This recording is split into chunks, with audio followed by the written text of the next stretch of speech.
இதை பார்த்த உடனே தானியேலுக்கு விஷயத்தின் வீரியம் புரிந்து போய்விட்டது. நீங்க காண்கின்ற காட்சி என்ன?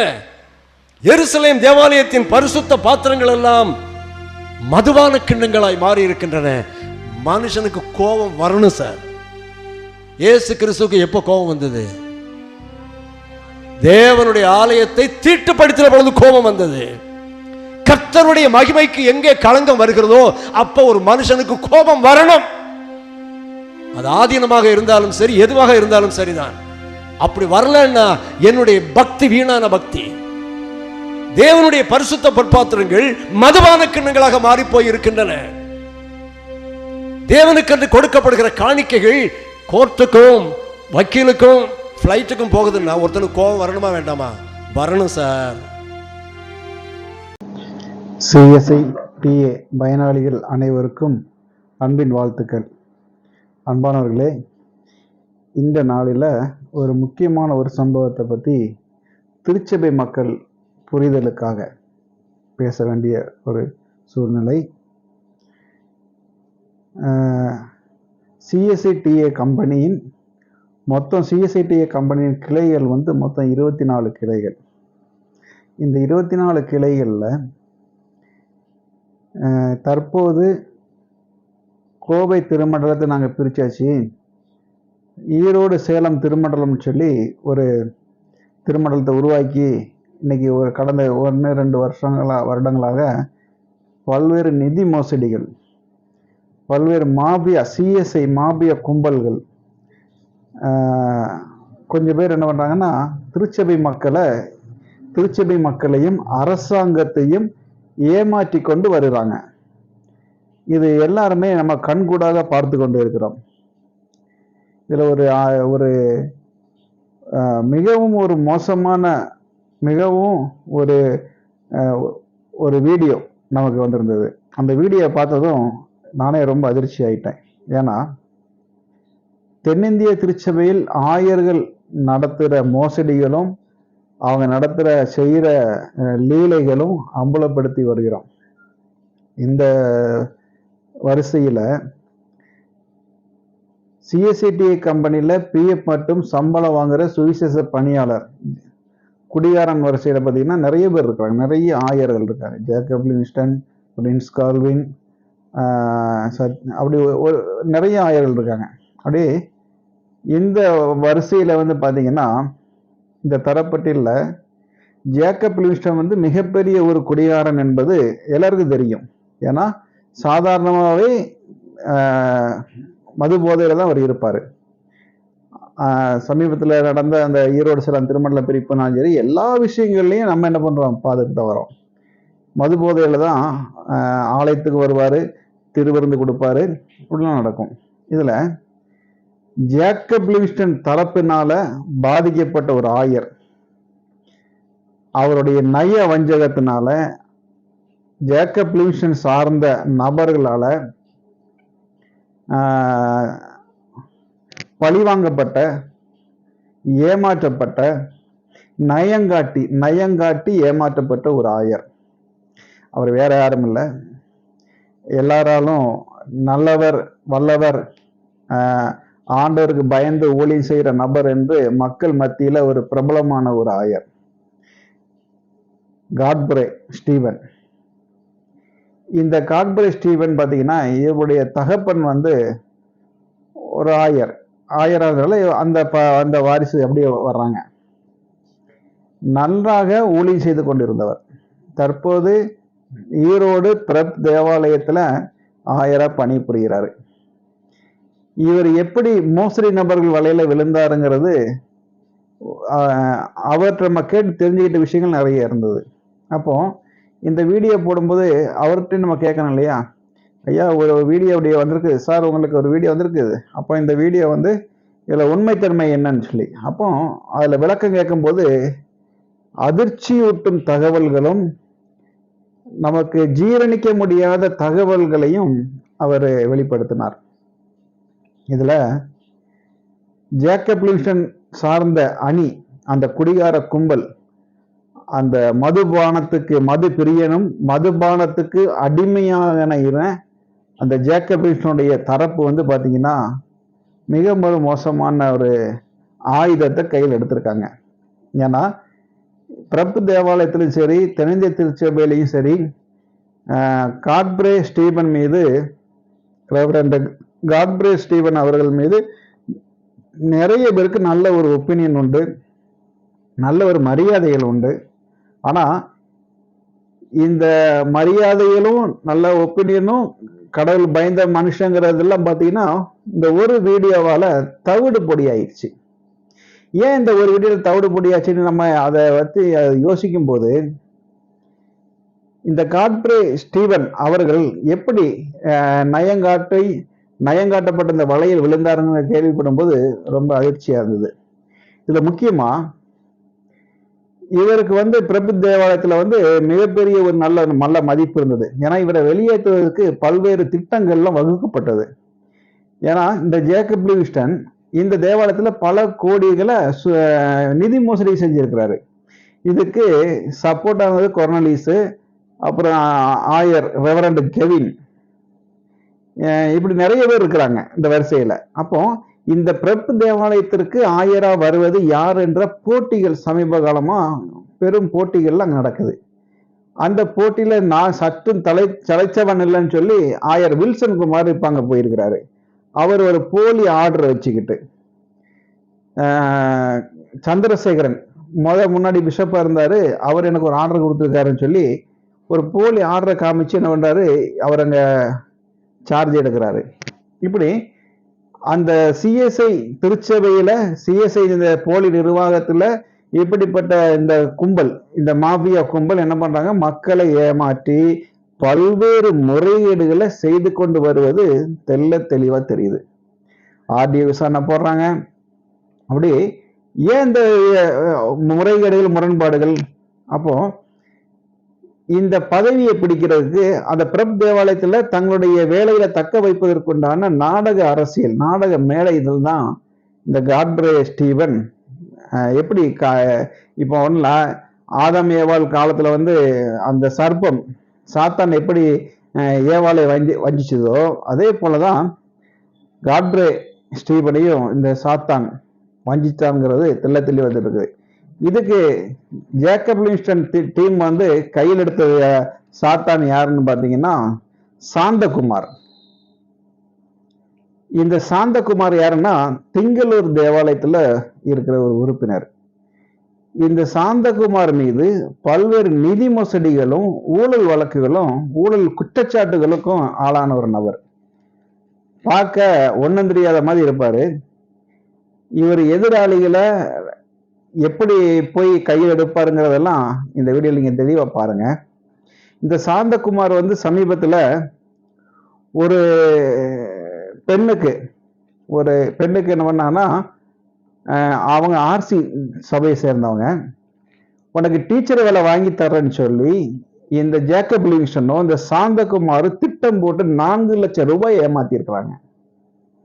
இன்னைக்கு அந்த பெண் தன்னுடைய வாழ்வாதாரத்தை இழந்து திருமணமாகி இன்னைக்கு விவாகரத்து வாங்கி தன்னுடைய வாழ்வாதாரம் சின்ன பின்னமாக்கப்பட்டிருக்குது. அப்போ கோவை திருமண்டலம் 2 பிரிச்சுன்னு சொல்லி உங்க ஒரு போலி பிம்பத்தை உருவாக்கி ஒரு பக்கம் என்ன பண்றாங்க, மக்களை ஏமாத்தி சூறையாடிக்கிட்டு இருக்கிறாங்க. இன்னொரு பக்கம் மக்களை நயங்காட்டி ஏமாத்துறாங்க. அப்போ இதுல நம்ம ஒரு வசனம் நான் படிக்கிறேன், நீதிமொழிகள்ல 31ஆம் அதிகாரத்துல 4ஆம் வசனம். திராட்சரசம் குடிப்பது ராஜாக்களுக்கு தகுதி அல்ல, லேமுவேலே அது ராஜாக்களுக்கு தகுதி அல்ல, மதுபானம் பிரபுக்களுக்கு தகுதி அல்ல. மதுபானம் பண்ணினால் அவர்கள் நியாய பிரமாணத்தை மறந்து சிறுமைப்படுகிறவர்களுடைய நியாயத்தை புரட்டுவார்கள். மடிந்து போகிறவனுக்கு மதுபானத்தையும் மனம் கசந்தவர்களுக்கு திராட்சரசத்தையும் கொடுங்கள். அவன் குடித்து தன் குறைவை மறந்து தன் வருத்தத்தை அப்புறம் நினையாது இருக்கட்டும். பைபிள் என்ன சொல்லின்னு பாத்தீங்க இல்லையா? அடுத்து தீமோத்தேயு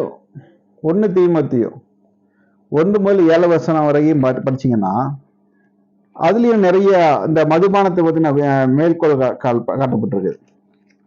அடுத்து ஏசாயா 5ஆம் அதிகாரத்திலையும் 11 முதல் 14 வரைக்கும் வசனங்களும் நமக்கு ஆண்டவர் வேதத்துல நமக்கு நிறைய வசனங்கள் மூலமா என்ன பண்றாரு, காமிக்கிறாரு, பாடத்தை கற்பித்து கொடுக்கிறாரு.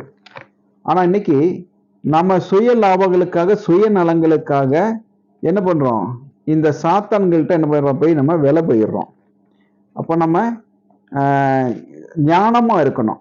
ஆயர்கள் என்ன பண்ணணும், ஞானமா இருக்கணும். ஏன்னா இதே போலதான் பிஷப் தீமோத்தி ரவீந்தரையும் பல்வேறு இடங்கள்ல பல்வேறு ஹோட்டல்கள்ல பார்ட்டி விழா நடத்தி பெண்களுடைய பெரிய சல்லாபங்களுக்கு ஆளாக்கி, இது நான் சொல்லல, நெட்டிகன் பத்திரிகை சொல்லுது, சல்லாபங்களுக்கு ஆளாக்கி தீமோத்தி ரவீந்தரை வீடியோ எடுத்து வச்சு இன்னைக்கு தனிநபர் திருப்பூரை சேர்ந்த ஒரு தொழிலதிபர் இன்னைக்கு அவருடைய கட்டுப்பாட்டுகளை வச்சிருக்கிறாரு. அது எல்லாருக்கும் தெரியும் யாருன்னு. அப்போ இப்படிதான் என்ன பண்றாங்கன்னா, நம்முடைய ஆயர்கள் இன்னைக்கு நிறைய பேர் என்ன பண்றாங்க, பழி வாங்கப்படுறாங்க, பலிகாடாக்கப்படுறாங்க.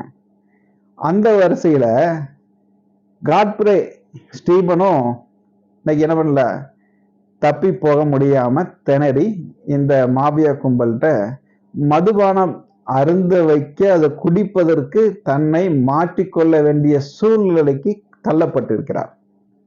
எப்படின்னா, இந்த ஸ்டீபன் காட்பரி ஸ்டீபனுக்கு 2 மாசமா சம்பளம் கொடுக்கல. மாசம் 20,000 சம்பளம், 40,000, 2 மாசம் சம்பளம் கொடுக்கல, அவருடைய குடும்பத்தை நடத்த முடியாது. அப்போ இவருடைய ஏழ்மை நிலையை பயன்படுத்தி,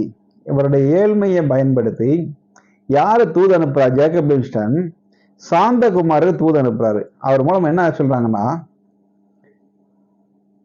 உங்களுக்கு நான் பைனான்ஸ் வசதி பண்ணி தரேன், நீங்க என்ன பண்றீங்க, இந்த பணத்தை மாதம் நீங்க கட்டுனீங்கன்னா உங்களுக்கு இருக்கிற சிக்கல் எல்லாம் என்ன பண்ணிடும், மாறிடும். நான் இதுல ஒரு நிவாரணம் ஏற்படுத்தி தரேன், ஒரு தொழிலதிபரை உங்களுக்கு அறிமுகப்படுத்தி தரேன்னு சொல்லி ஒரு தொழிலதிபரை அறிமுகப்படுத்துறாரு. அதுக்கு அந்த தொழிலதிபர் என்ன பண்றாருன்னா, ஒரு ஹோட்டலுக்கு வர சொல்றாரு, ரெஸ்டாரண்ட்டுக்கு. ஹோட்டல்னா லாட்ஜுன்னு வச்சுக்கோங்க, அந்த லாட்ஜுக்கு வர சொல்றாரு. அந்த லாட்ஜுக்கு வர சொல்லும் போது அங்க கொஞ்சம் நேரங்கள் அதிகமாகுது. அப்போ இந்த சாந்தகுமார் என்ன பண்றாருன்னா, ஐயா வரும்போது நம்ம பைனான்ஸ் வாங்கி தர்றேன், இந்த பணம் உங்களுக்கு தான், நீங்க அப்படி இப்படின்னு கட்டிச்சு அவரை நயங்காட்டி ஏமாத்தி அவருடைய ஏழ்மையை பயன்படுத்தி மது அருந்துவதற்குண்டான வேலைகளை அங்க செஞ்சு கொடுக்குறாரு. அப்படி அந்த மது அருந்துவதற்குண்டான வேலைகளை செய்யும் போது அப்போ நேரமாகுது, பைனான்சியர் வர கொஞ்சம் டைம் எடுக்கும்னு சொல்லி, கொஞ்சம் இதை குடிங்கய்யா, அதை பண்ணுங்க, இதை பண்ணுங்கன்னு சொல்லி ஒரு வீடியோ செட்டப் பண்ணி வச்சு இந்த காட்பரி ஸ்டீவனுக்கு மதுபானம் அந்த இடத்துல கொடுக்கப்படுகிறது. அப்போ வேதத்தை நன்கு அறிந்த இந்த போதகர் சிஎஸ்ஐடி கம்பெனியில பிஎஃப் மற்றும் சம்பளம் வாங்குற எல்லா வசதிகளும் செய்து கொடுத்தும் என்ன பண்றாரு, எங்க போய் இவர் சரணடைகிறாரு பார்த்தீங்களா, சாத்தான்கிட்ட போய் சரணடைகிறாரு. தனக்கு 2 மாத சம்பளம் கொடுக்கப்படலைன்னா கடவுள்கிட்ட அவர் கதறி இருந்தாருன்னா அதுக்கு கடவுள் ஒரு வகையில தேர்வு செய்து கொடுத்திருப்பாரு. ஆனா இவர் யாரை நாடி போனாரு, சாந்தகுமாருங்கிற இந்த சாத்தானை நம்பி இவர் போறாரு. அப்போ இந்த சாத்தான் என்ன பண்றான், நயங்காட்டி ஏமாத்தி அவருக்கு மதுபான மருந்தை சொல்லி கொடுத்து ஊற்றியும் கொடுத்து அதுக்குண்டான வேலையில செய்யறான். அப்ப இந்த சாந்தகுமார் எல்லா இடங்களிலும் முறைகேடு, எல்லா இடங்கள்லயும் மோசடி. அப்ப இதுல பலியாறது யாருன்னு பாத்தீங்க இல்லையா? ஏன்னா இவருக்கு மதுபானம் கொடுத்து இந்த வீடியோவை நீங்க என்ன பண்றாங்க, எடுத்து சம்பந்தப்பட்ட ஆயர்களுக்கு பிஷப்புகளுக்கெல்லாம் இந்த சாந்தப்பன் என்ன பண்றாங்க, பார்வர்டு செய்யறாரு. அந்த வீடியோ இப்ப பாருங்க, உங்களுக்கு கிளிப்பு இங்க ஓடும், அதுல அந்த வீடியோ பாருங்க. இதை புரிந்து கொள்ள வேண்டும். இதற்கு முன்னால் இருந்த ஆயராக பணியாற்றி கொண்டிருக்கின்ற காட்ப்ரே மிக சிறப்பாக செய்து கொண்டிருந்தார். எந்த விதமான ஊழலுமற்ற ஒரு நல்ல ஒரு ஆயராக பணியாற்றி கொண்டிருந்தார். புசிக்கும் குடிப்பும் தேவராஜமல்ல பரநாவியில் மகிழ்வோம். புசிக்கும் குடிப்பும் தேவராஜமல்ல பரநாவியில் மகிழ்வோம்.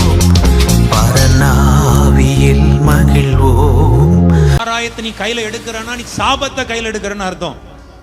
சபைக்கு போய் ரட்சிக்கப்பட்டு ஞான ஸ்நானம் எடுத்து ஆவிக்குரிய சபையோ எந்த சபைக்கு நீ போனாலும் இன்றைக்கு என் ஆண்டவுடைய கரம் உன்னை தொடரும்.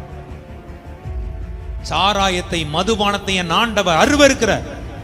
கர்த்தருடைய வேதத்தை பிடிக்கிற நீ பாட்டில பிடிக்கிறதுக்காக கர்த்தர் உன்னை அபிஷேகம் பண்ணினார், உன்னை அழைத்தார். ஐயோ யாருக்கு வேதனை, யாருக்கு துக்கம், யாருக்கு சண்டைகள், யாருக்கு புலம்பல்கள், யாருக்கு காரணம் இல்லாத காயங்கள். மதுபானம் இருக்கும் இடத்திலே தங்கி தரிப்பவர்களுக்கும் கலப்புள்ள சாராயத்தை நாடுகிறவர்களுக்கும் தானே. கிறிஸ்தவனா இருந்து சாராயத்தை குடிக்காத, கிறிஸ்தவனா இருந்து ஒயின் ஷாப்புக்கு போவாத, கிறிஸ்தவனா இருந்து அந்த பாட்டில உன் கையில பிடிக்காத. அன்பானவர்களே, இந்த வீடியோ பார்த்துருப்பீங்க இல்லையா? எவ்வளவு மோசமான ஒரு நிலைமை மனுஷனுக்கு. தன்னுடைய ஏழ்மைக்காக மதுபானம், கர்த்தர் அருவருக்கிற காரியம். நமக்கு வேதத்துல தெள்ள தெளிவா சொல்லி தராரு மதுபானம் அருந்துகிறவன் எப்படி இருக்கிறான்னு சொல்லி. அப்போ இது எல்லாத்தையும் தெரிந்து கொண்டு எவ்வளவு மோசமான இந்த வேலையில இவர் செஞ்சிருக்காருன்னு பார்த்தோம். அப்போ இதுல சாத்தானாக செயல்பட்டது அன்னைக்கு ஏவாள் காலங்கள்ல சாத்தானாக பாம்பு வந்ததுன்னு சொல்லி வேதத்துல படிக்கிறோம்.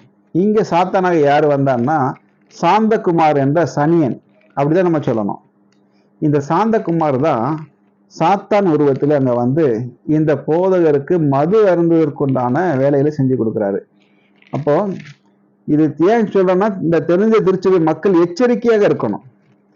ஜேக்கப் லூயிஸனுடைய டீம், இவங்க நெட்வொர்க்கு, இந்த கூட்டம், இந்த அயோக்கிய கூட்டம், இந்த திருட்டு கூட்டம் எப்படி நயங்காட்டி ஏமாற்றி இந்த போதகரை பாவ குழிக்கில வீழ்த்துறாங்கிறது நம்ம தெரிந்து கொள்ளணும்.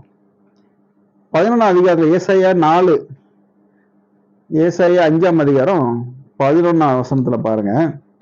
சாராயத்தை நாடி அதிகாலமே எழுந்து மதுபானம் தங்களை சூடாக்கும்படி தரித்திருந்து இருட்டி போகும் அளவு குடித்து கொண்டே இருக்கிறவர்களுக்கு ஐயோ.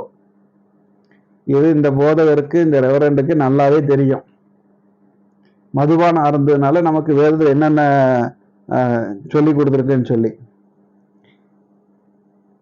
என் ஜனங்கள் அறிவில்லாமையினால் சிறைப்பட்டு போகிறார்கள், அவர்களில் கனமுள்ளவர்கள் பட்டினியினால் தோய்ந்து போகிறார்கள், அவர்களுடைய திரளான கூட்டத்தாகத்தால் நாவரண்டு போகிறார்கள். அது நிமித்தம் பாதாளம் தன்னை விரிவாக்கி தன் வாயை ஆவென்று மட்டில்லாமல் திறந்தது. அவர்கள் மகிமையும் அவர்கள் திரள் கூட்டமும் அவர்கள் ஆடம்பரமும் அவர்களின் களி கூறுகிறவர்களுக்கும் அதற்கும் இறங்கி போவார்கள். அன்பானவர்களே, எவ்வளோ ஒரு வேதனையான விஷயம், எவ்வளோ ஒரு வருத்தமான விஷயங்கிறத நீங்க பாருங்க. காட்பிரே நோபல் செஞ்சது முற்றிலும் தவறு. அவருடைய சூழ்நிலைகளுக்காக சரி நான் போய் மதுபானம் இருந்தேன், நான் வருத்தப்பட்டேன், எல்லாமே சரிதான். அவர் எந்த அளவுக்கு அங்க நோகடிக்கப்பட்டார்கள், எந்த அளவுக்கு அவர் மேல இழுக்குகளை கொண்டு வந்தாங்க, எவ்வளவு மோசமான நிலைமையில அவர் அங்க வெளியேற்ற பார்த்தாங்க, அவருக்கு எவ்வளவு நெருக்கடிகள் கொடுத்தாங்க அப்படிங்கிறது எல்லாமே தெரியும்.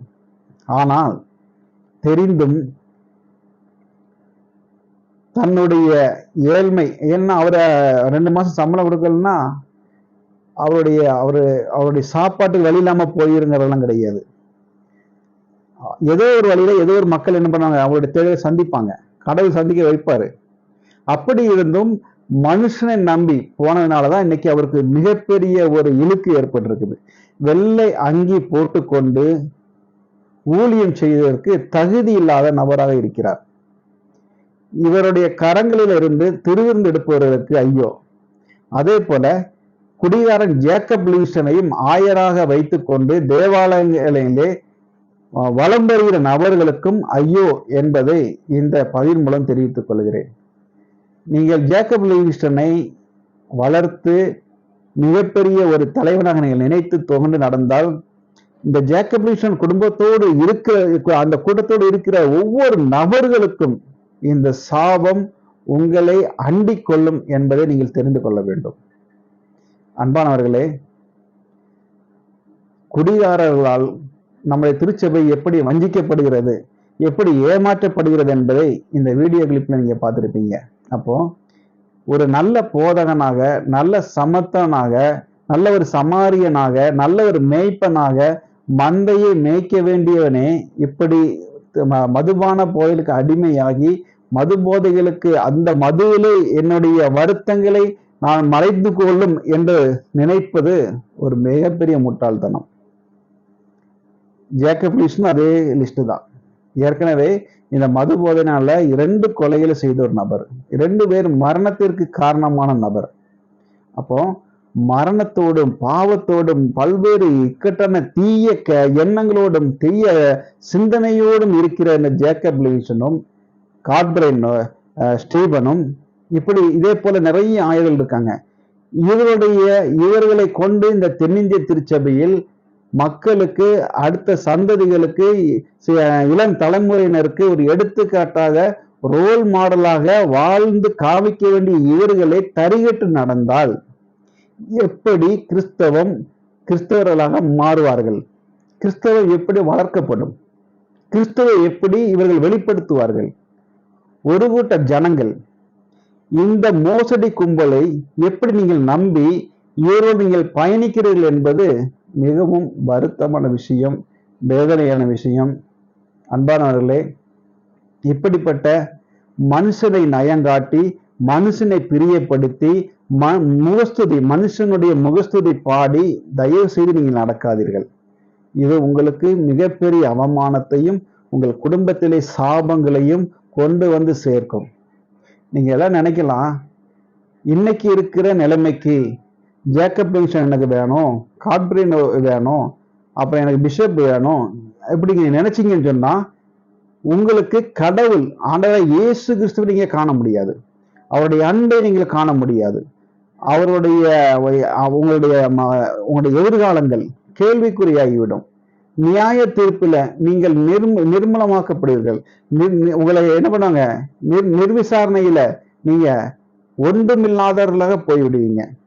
அப்போ ஆண்டவராகிய இயேசு கிறிஸ்துவை நீங்கள் நான் ஆராதிக்கிற தெய்வம் இன்னார் என்று அறிந்தும் தவறு செய்கிற திருச்சபை மக்களே எச்சரிக்கையாக இருங்கள். இப்படிப்பட்ட ஓநாய்களிடம், சென்னாய்களிடம், கள்ளர்களிடம், இந்த திருட்டு கும்பலிடம் எச்சரிக்கையாக நீங்கள் இருக்கும்படி மிக அன்போடு கேட்டுக்கொள்கிறேன். மீண்டும் இன்னொரு உண்மை சம்பவத்தில் உங்களை காண்கிறேன். நன்றி, வணக்கம்.